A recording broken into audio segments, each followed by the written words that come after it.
Let's talk about the 2024 spending plan for Ogun State. You can join the conversation on X, formerly Twitter. Use the hashtag this morning.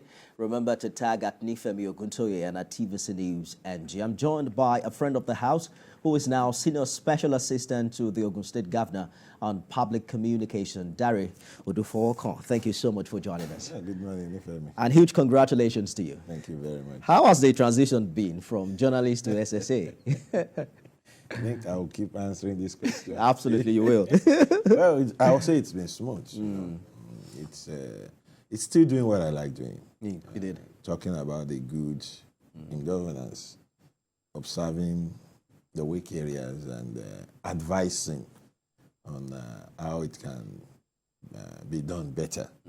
It's a smooth transition. You know, they say the standard is higher for journalists who, are bold enough to cross to the other side. Yeah. Because we now hold you to the same standard you were holding them. Holding others, exactly. And that's good. It's good for our democracy in that we are now like some watchdogs in governance, having to impress it on our principals that, look, we stood against this while on the other side. And we can't just pretend that it is still, it's well now. Absolutely. And I have a fantastic principal, a listening governor, who believes that those of us who have been agitators, let me put it that way, before, are bringing a lot to the table in contributing to how good governance can prevail. We look forward to that. We're also going to keep holding you guys responsible. At 703 billion naira, the 2024 budget is some 230 billion naira more than that of the outgoing year. That's very ambitious spending plan on the part of the state government. Do you agree? Yeah, it is ambitious. I like the word ambitious, and the governor himself is a very ambitious administrator, a man who would not mind taking risk where he feels this is what we need. And to borrow one of his common balances, we have to do what we have to do. For the people, we have to do what we have to do. And if you look at the budget we're talking about, it's a budget that is actually meant to build on what the governor has been doing since he came into office. He wants to put Ogun State in its rightful place within states when it comes to development and industrialization.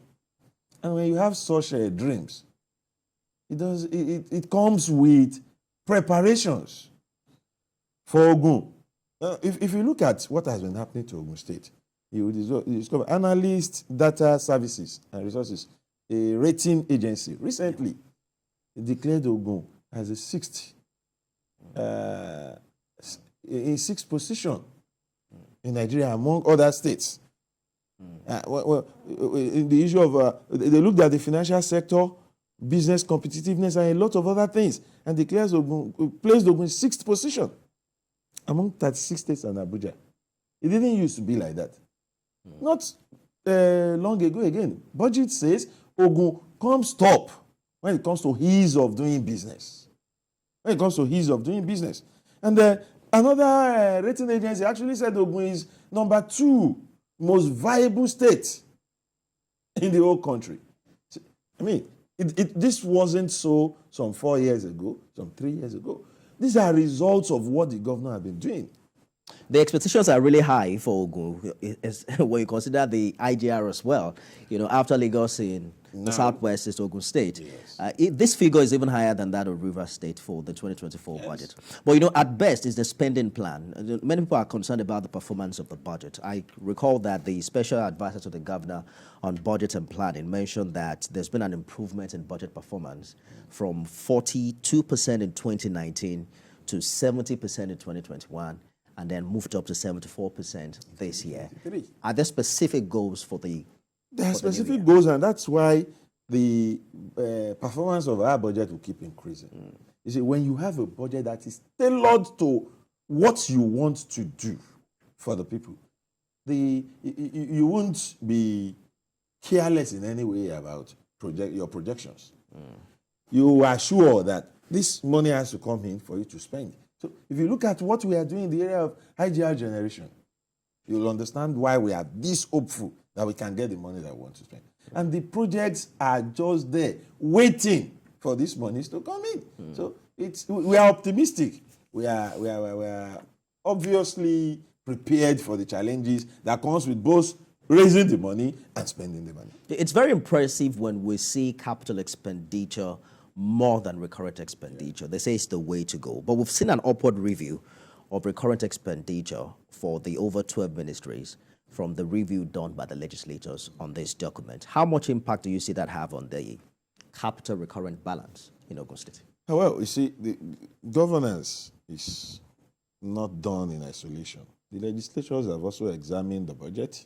They've looked at some areas and they feel we should jack it up. I'm sure that in implementing the budget, the desires, the dream, and the need, the desire and dream of the government as led by Prince Dapo Abiodun, and the need of the people of Ogun State will determine how much of this balancing will be done. Indeed. The legislature is within its function to have reviewed here and there. In implementing, the review will be taken into consideration. The need of the people will be taken into consideration, and the dream and aspirations of the Prince Dapo Abiodun-led government in the area of preparing Ogun for the future, which informs his own interest in capital expenditure. If you look at it, most of these things captured in the budget are meant to put the state where it ought to be. These are things we need for the success of our industrialization drive, for the success of our IGR drive, even because if the people of the state must contribute their quota in the area of payment of tax, the state too must put in place certain infrastructure. And so the budget has taken care of this.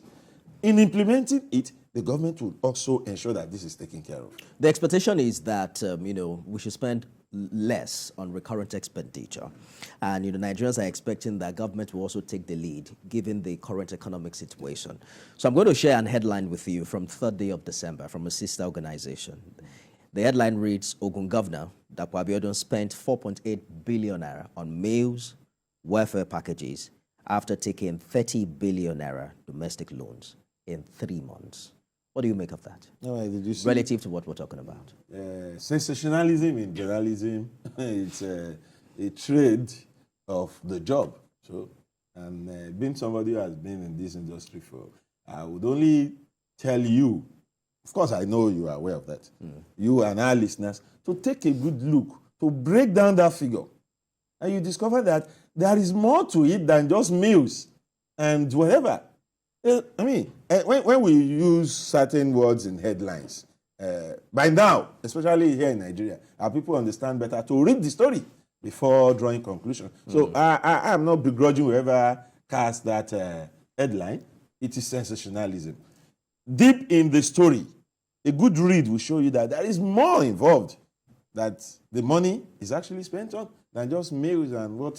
If we decide to go into that and start breaking it down, I will not do any other thing. But what is your position on the need for government to cut down spending and the new wave of palliatives, which in the interim provides some level of succor, but it's not sustainable in the real sense of it?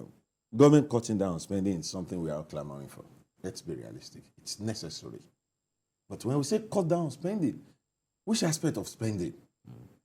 If it is on things that are necessary to make the state work, some things are just, you can't run away from it. Don't also forget that some things will happen unexpectedly. Government is expected to address such too. But we must cut down on unnecessary spending, block loopholes, leakages, and all that. But some of the things we expect, we see in this, on these papers when we talk about spendings, are things that are necessary for even some of the capital expenditures to show. Even for some of the things we do to be effective, certain spendings have to be carried out by government. Notwithstanding, government would gradually scale down in spending, especially on recurrent, as we improve the involvement of technology in governance.